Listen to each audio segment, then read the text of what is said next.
this is part 50 of our Minish Cap walkthrough. We're pretty much just continuing the item collection before we make our way to the final dungeon. Should actually be like, what, 5 parts from now, I think, or something like that? It's still a little ways away. Actually, that might be 5 part, or this week. Oh, no, we will make it to Dark Hyrule Castle. Yes, in the next 5 parts. Yep, we're excited. We know exactly where our video's in and where they start up. I was sitting there, I was like, when in the world do we make the Dark Hyrule Castle? But in this part, though, we are going to finally finish that daggone Goron Quest that we've kind of been picking away at the entire game. And then we get the last sword technique right here, which actually is a technique that we use quite a bit. Not a lot, but it's actually one that we do use. I think it's one of the coolest ones, it's definitely one of the coolest ones. Like the great spin attack. I'm sure, like, basically what it does is it just allows you to keep on going in circles. Spinning, I guess, would be the correct word. But, like, it's kind of like, I don't know why we never saw it in other games, though, because, like, it's a really cool sword technique, in my opinion. Yeah, I think it's just kind of cool. We sit here and we learn it from a ghost, first of all. Yeah. I don't think this is the first time we visited, though. I think we saw it earlier in the game. There's a heart piece down here. I think. Like, we go down here and we get a heart piece, but you can't talk to this guy.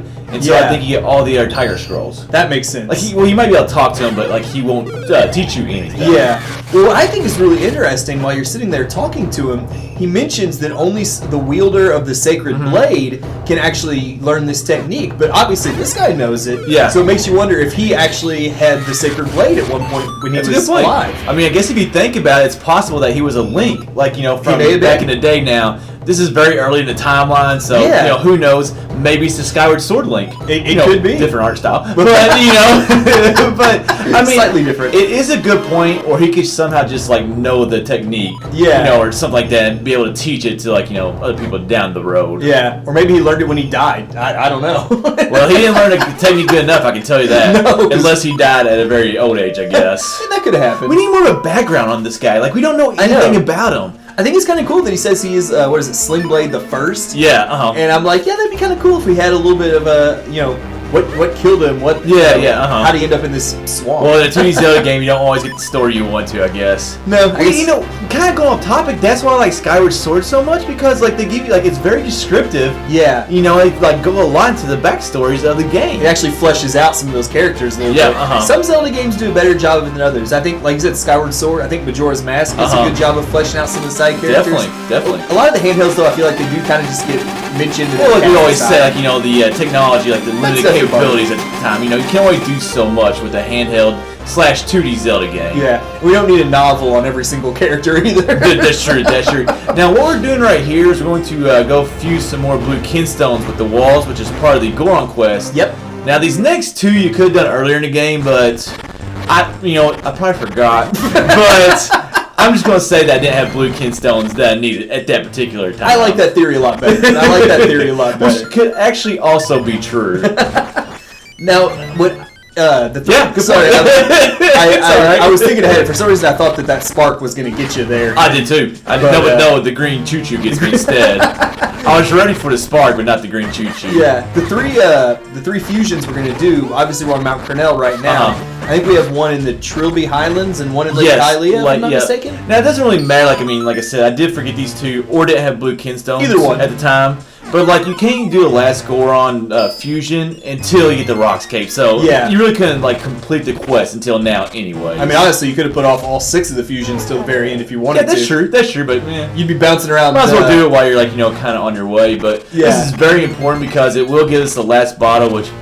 If you're good players like me and Red, you don't have to use fairies or anything like that, or use your bottles or anything, so... I'll be the first to admit that I needed all of the bottles I could carry the first time I fought Bati. I actually only got 3 bottles the first time. I definitely did not get this 4th bottle. I didn't either.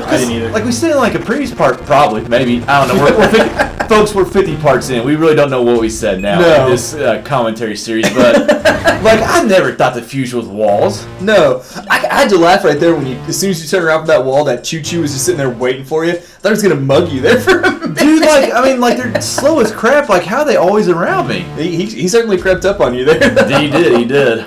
I just feel terrible for those Gorons, though. You're going to see here in just a second. They busted through that first wall of rock with all 4 of them. They're going to run right into another wall. There's another wall right after it. And you're just like, those poor guys are working so hard down there. You got to feel sorry for the very first one because he's been there punching that thing forever, man. It's like, man, I got the shaft on this one. Like, and even though they're, like, really strong and they probably got, I don't know, like, it looks like in Twilight Princess they have, like, iron on their bodies. Yeah. Like, you still got to hurt your hands. I would punching those things nonstop like that. I mean, I've punched a wall or 2 in my day, and it hurts. I ran into a concrete wall. It definitely hurts. Especially if you punch a stud on accident. Oh, yeah. I've luckily never done that.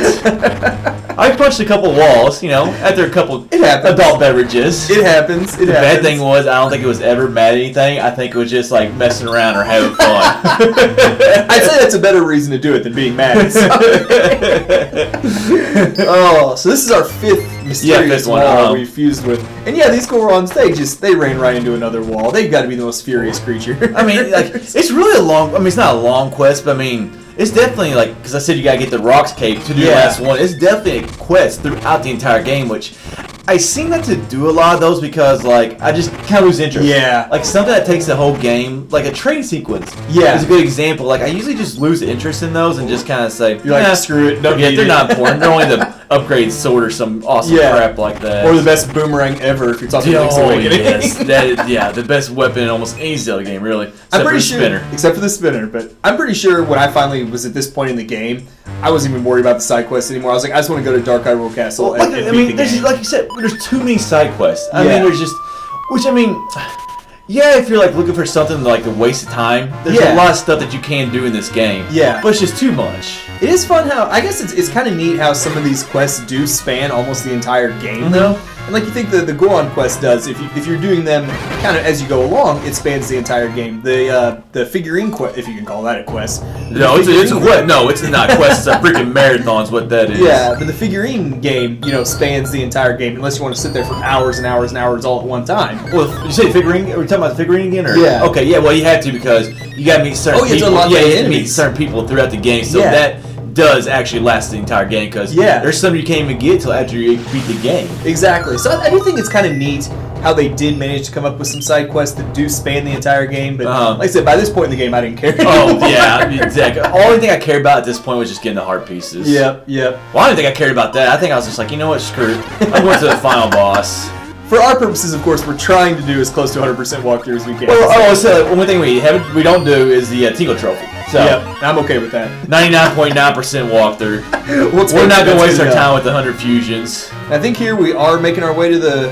No, we're not going to the last fusion. I think we get Kinstone Peach right here. This is such a weird little house for this We prepared for our videos so well. This has been one of our longer videos, though, here. So It is. Especially for this game. It was pretty easy to cut this game apart, really. Yeah. We're just stuck We're just blabbing now. As we're like walking around Hyrule. This is the blabbing stage. Yeah. Well, that's a nice little clearing right there. I like this beanstalk right here just for like it's enclosed. Like the whole area is enclosed.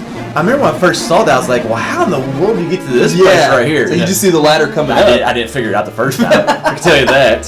I think the first time I played through this game, I only fused with one, and got one of the beanstalks. I didn't use a single beanstalk because I didn't even know about it until the second playthrough. I was like, there's beanstalks in this game that take you up to the sky? I had no clue. I think there ends up being 4 total, 4 or 5. Dude, I think I did 4 Kinstone fusions the first time playing this game. Like, I have 100, I probably did 4 of them. I was like, this is the stupidest thing I've ever heard of. Well, I remember you forgot about them for a little while. Yeah, well, I didn't know how to do them for the longest time.